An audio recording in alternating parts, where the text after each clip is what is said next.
मराठी माणसाच्या मनावर अधिराज्य गाजवणारं एकमेव डिजिटल चॅनल सप्तनगरी न्यूज।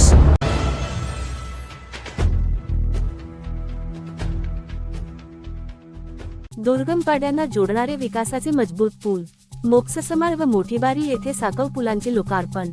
नागरिकांच्या सुरक्षित प्रवासाचा मार्ग झाला सुका। दुर्गम भागातील नागरिकांच्या अनेक वर्षांच्या प्रतीक्षेला अखेर पूर्णविराम मिळाला आहे। तळोदा तालुक्यातील मोक्समाळ आणि मोठीबारी येथील दोन महत्त्वपूर्ण साकव पुलांचे उद्घाटन माननीय आमदार राजेशदादा पाडवी तसेच जिल्हाधिकारी डॉक्टर मित्ताली सेठी यांच्या शुभहस्ते संपन्न झाले। जिल्हा वार्षिक आदिवासी उपयोजना अंतर्गत उभारण्यात आलेल्या या साकव पुलांमुळे दुर्गम पाडे आणि मुख्य गावांमधील दळणवळण अधिक सुरक्षित, सुलभ आणि अखंड होणार आहे। विशेषतः पावसाळ्यात नदी नाल्यांना पूर आल्यामुळे संपर्क तुटण्याची समस्या कायमची दूर होण्यास मदत होणार आहे।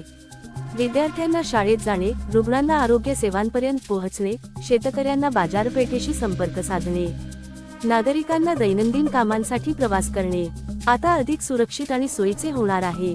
या पुलांमुळे केवळ दोन ठिकाणे जोडली गेली नाहीत, तर विकास, सुविधा आणि संधींचे नवे दरवाजेही खुले झाले आहेत। आदिवासी व दुर्गम भागातील नागरिकांच्या जीवनमानात सकारात्मक बदल घडवून आणणारा हा महत्त्वपूर्ण टप्पा ठरत आहे।